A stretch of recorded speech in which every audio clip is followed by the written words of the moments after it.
Hey everyone, this is Josh Hayward and welcome to episode 15 of 31 Days of Pumpkin. We are near the halfway mark and it's hard to believe, but it's been a blast. It's been a ton of fun. We've had a lot of great pumpkin beers thus far and we're right at 15 days. So we've been at it for 2 weeks, got 2 weeks and a couple more days left.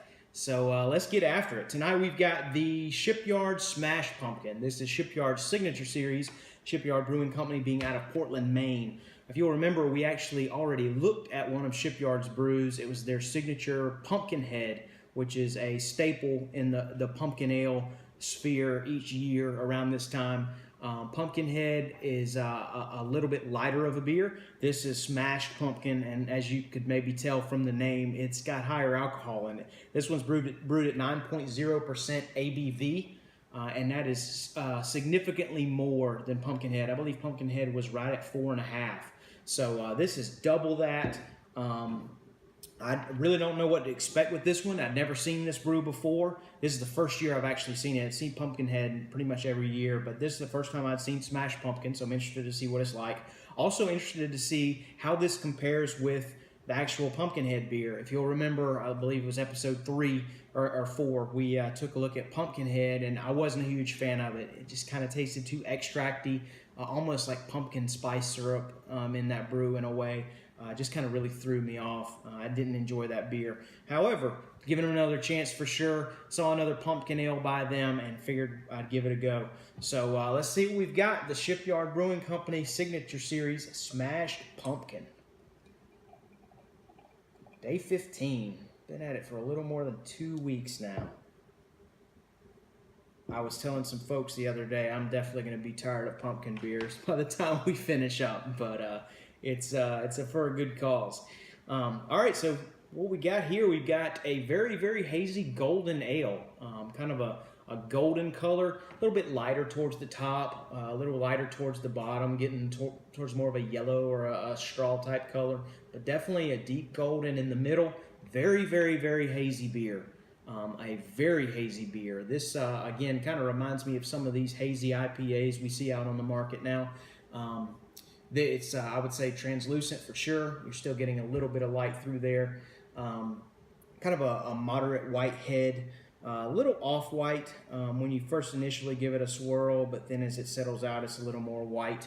Kind of the color, I guess, would remind me a little bit like the inside of a pretzel in a way. Like when you bite a pretzel, the breadiness or the crust is kind of the color of that, kind of white, off-white. But yeah, it looks like a pretty straightforward pumpkin brew. Let's see what we've got on the nose. This one's much more malty for sure. I'm getting some toasted bread and some biscuit, maybe even a little bit of caramel in that as far as the maltiness goes. So a pretty substantial malt backbone in this beer as compared to Pumpkinhead, which is nice. With that will come some additional flavors. Of course, more alcohol, more sugar. More sugar tends to, darker malts, more sugar, more alcohol kind of thing, usually.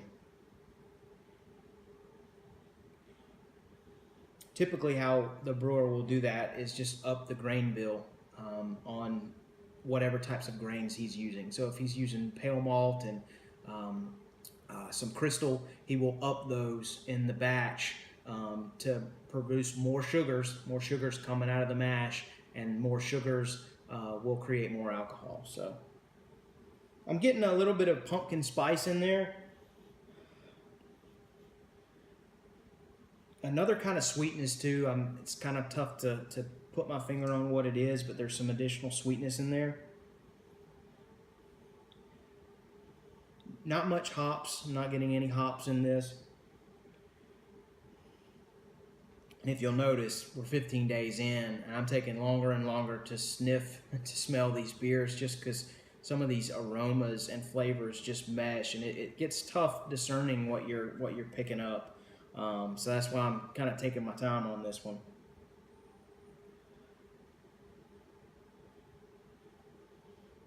Maybe some cinnamon in there too. But yeah, definitely more sweet, more maltiness in this beer, at least from the nose. So let's see what we've got. Cheers.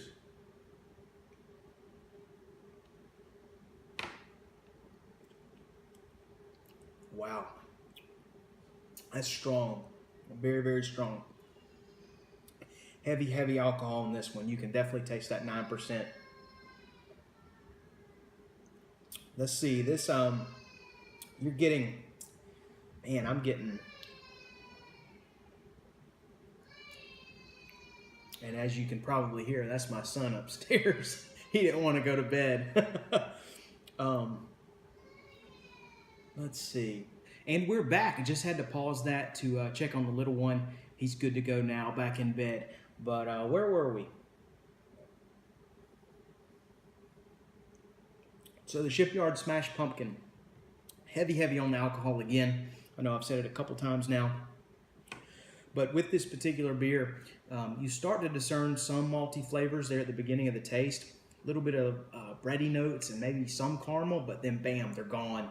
Just very overtaken by the alcohol. And I have to say, it's kind of the center of the whole beer.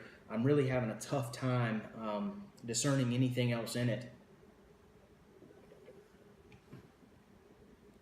The other thing that I'm getting too, and you can probably see from my facial expressions, I'm getting a very sharp acidic type taste.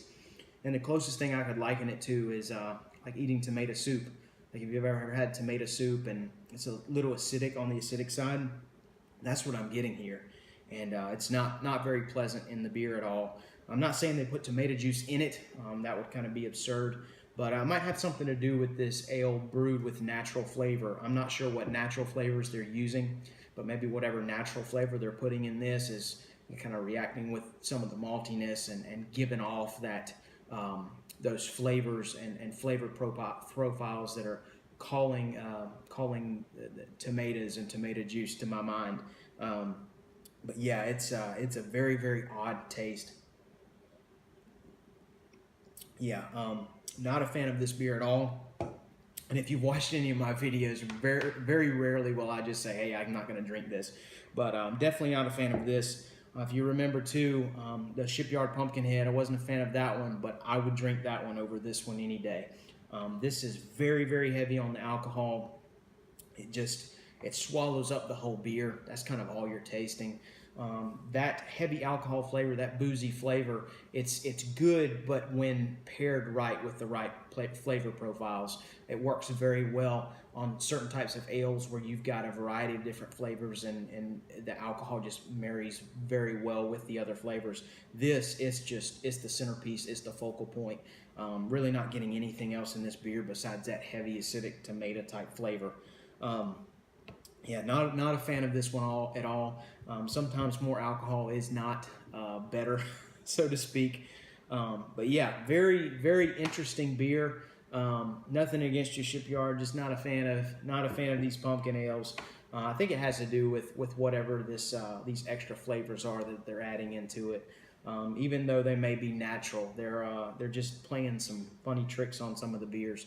But yeah, that's day 15's in the books. We're halfway through now, and we've seen some really good beers, and we've seen some not so good beers, but that's why we're doing it. So thank you so much for following along.